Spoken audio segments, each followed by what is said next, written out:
Good morning, everybody. It's time for our daily lectionary readings. Yay! Today we have for you Psalm 119, verses 113 to 128. We're still in that one. 1 Samuel 19, 8 to 17, the continuing story of David. And then Mark 6, 45 to 52 is our gospel reading for today. So, without further ado, let's go into the Psalms. I hate the double-minded, but I love your law. You are my hiding place and my shield. I hope in your word. Go away from me, you evildoers, that I may keep the commandments of my God. Uphold me according to your promise, that I may live, and let me not be put to shame in my hope. Hold me up, that I may be safe and have regard for your statutes continually. You spurn all who go astray from your statutes, and their cunning is in vain. All the wicked of the earth you count as dross. Therefore I love your decrees. My flesh trembles for fear of you, and I am afraid of your judgments. I have done what is just and right. Do not leave me to my oppressors. Guarantee your servant's well-being, and do not let the godless oppress me. My eyes fail from watching for your salvation and for the fulfillment of your righteous promise. Deal with your servant according to your steadfast love, and teach me your statutes. I am your servant. Give me understanding that I may know your decrees. It is time for the Lord to act, for your law has been broken. Truly, I love your commandments more than gold, more than fine gold. Truly, I direct my steps by all your precepts. I hate every false way. All right, what was it? Yesterday we had, what did we have yesterday? With Samuel. Where were we? Jonathan was interceding for David, asking Saul, why are you trying to kill him? He's done nothing wrong for you. So we continue today with 1 Samuel 19, 8 to 17. Again, there was war, and David went out to fight the Philistines.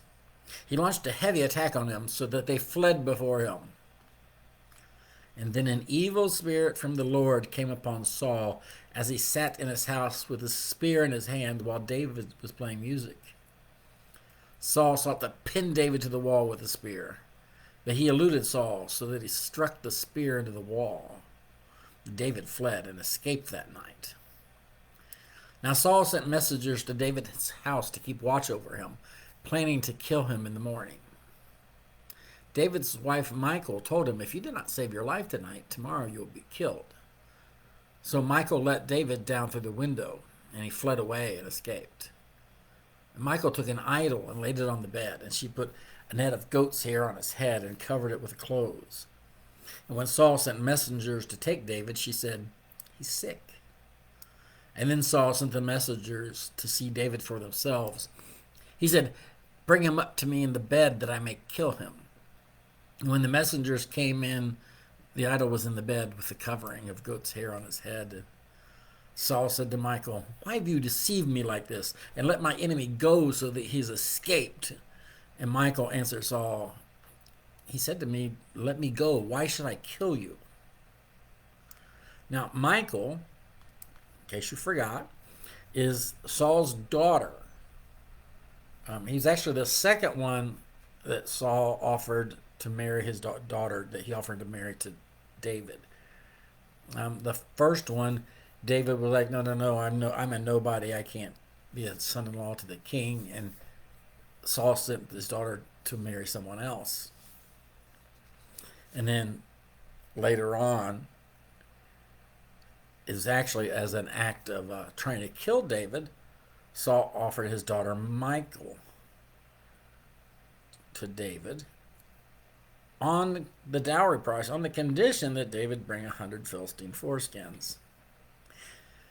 And David brought 200, a little overkill, to marry Michal. And it said Michal was in love with David. So here we have Michal saving David's life. by trying to deceive her father and his messengers.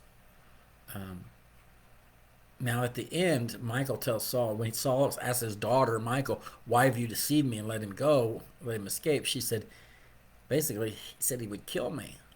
Let me go. Why should I kill you? Now, the text doesn't say anything of the sort. It has Michael telling David, if you do not save your life tomorrow, you'll be killed.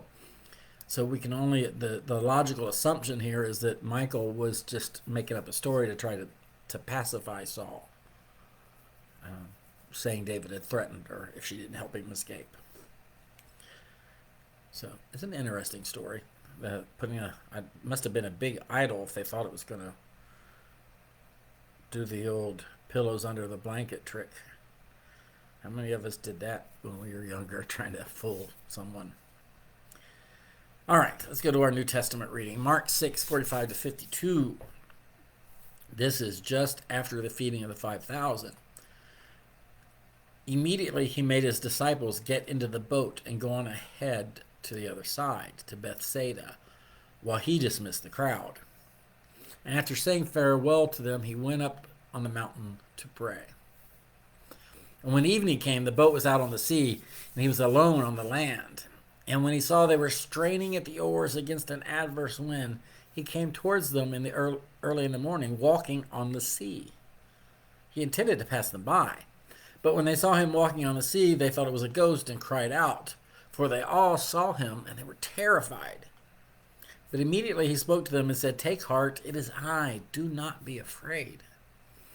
Then he got into the boat with them, and the wind ceased. And they were utterly astounded, for they did not understand about the loaves, but their hearts were hardened.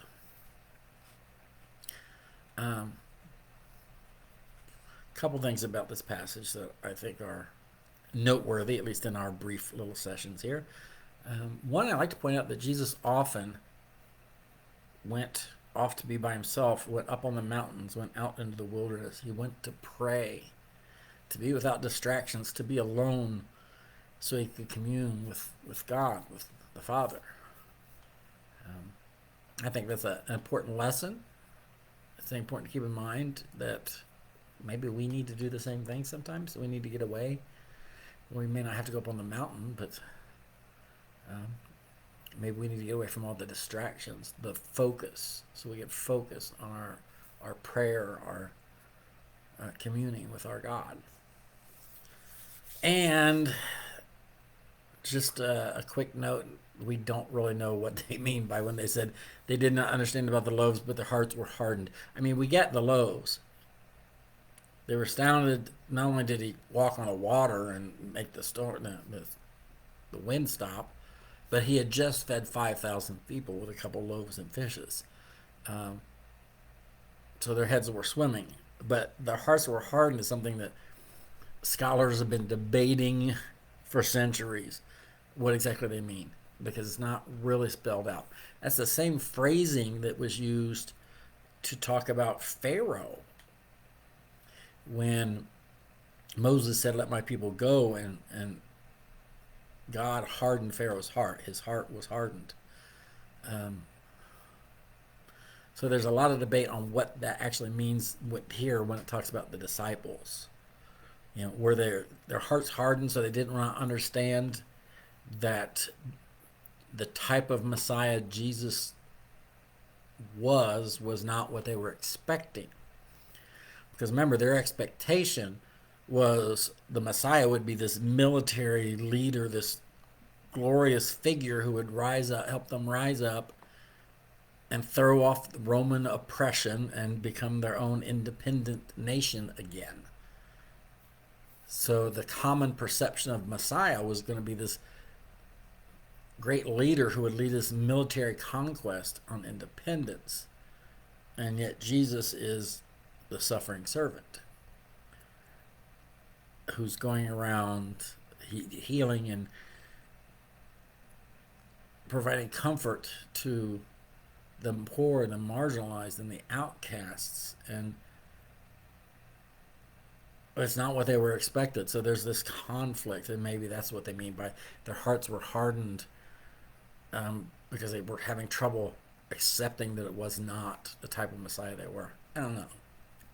You ask 8 scholars, you'll get 12 opinions on this. But that is one of the theories of what that actually means there. All right, and that's enough for today. I think you've heard me yammer on long enough. If you have any questions, put them in the comments. Let me know. We'll talk about it. See you later, guys. See you tomorrow. Bye.